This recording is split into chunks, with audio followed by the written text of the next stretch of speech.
জ্ঞান অর্জন করবে, বই পড়বে। Chittagong technical school and college CTC ষষ্ঠ থেকে নবম শ্রেণীর নবীন বরণ অনুষ্ঠান অনুষ্ঠিত হয়েছে।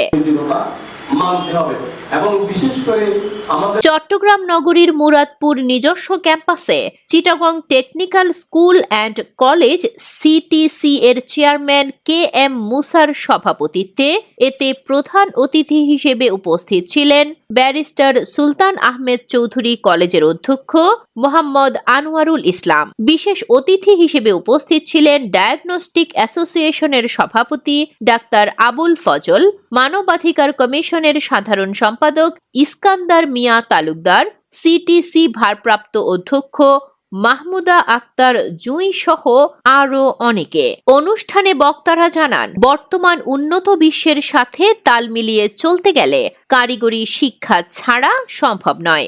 তাই সন্তানের উজ্জ্বল ভবিষ্যতের কথা চিন্তা করে সন্তানদের কারিগরি শিক্ষায় শিক্ষিত করার গুরুত্ব অপরিসীম। যদি শিক্ষা মানুষের আচরণের ইতিবাচক পরিবর্তন, যেই শিক্ষায় মানুষকে আচরণের ইতিবাচক পরিবর্তন শিখায় না, সেই শিক্ষাটা আসলে প্রকৃত শিক্ষা নয়।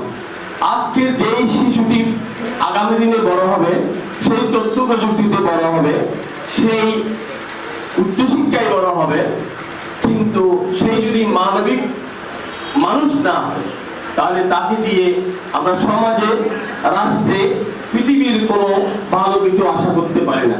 আমার প্রায় 70-এর কাছাকাছি 68 বছর আমার। তো এইভাবে আমরা সবাই বয়স্ক হয়ে যাচ্ছি। আজকে আমাদের অধ্যক্ষ সাহেব, প্রধান অতিথি সাহেব, উনিও বয়স্ক। এবং টেকনিক্যাল স্কুল এন্ড কলেজের কর্ণধার আমাদের মুসা স্যার, তাকে আন্তরিকভাবে অনুরোধ করছি তার মূল্যবান বক্তব্য উপস্থাপনের জন্য।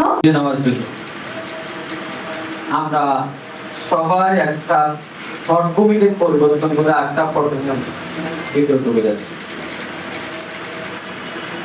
আপনারা ভাবছেন আমরা এতদিন পর্যন্ত জানা করছিলাম, আর এখন আপনারা কারিগরি শিক্ষার মধ্যে চলে আসছে। আসলে জানা কারিগরি শিক্ষার মধ্যে আমি তখন কিছু করবো না। আমাদের কারিগরি শিক্ষাটা হচ্ছে যোগ্য উপযোগী শিক্ষা, আর জেনারেল শিক্ষাটা হচ্ছে আমাদের সাধারণ শিক্ষা, যেটা ওটাই কিন্তু আমাদের পরিণাম। অনুষ্ঠান শেষে বিশ্ব উম্মার শান্তি কামনায় বিশেষ দোয়া ও মোনাজাত করা হয়।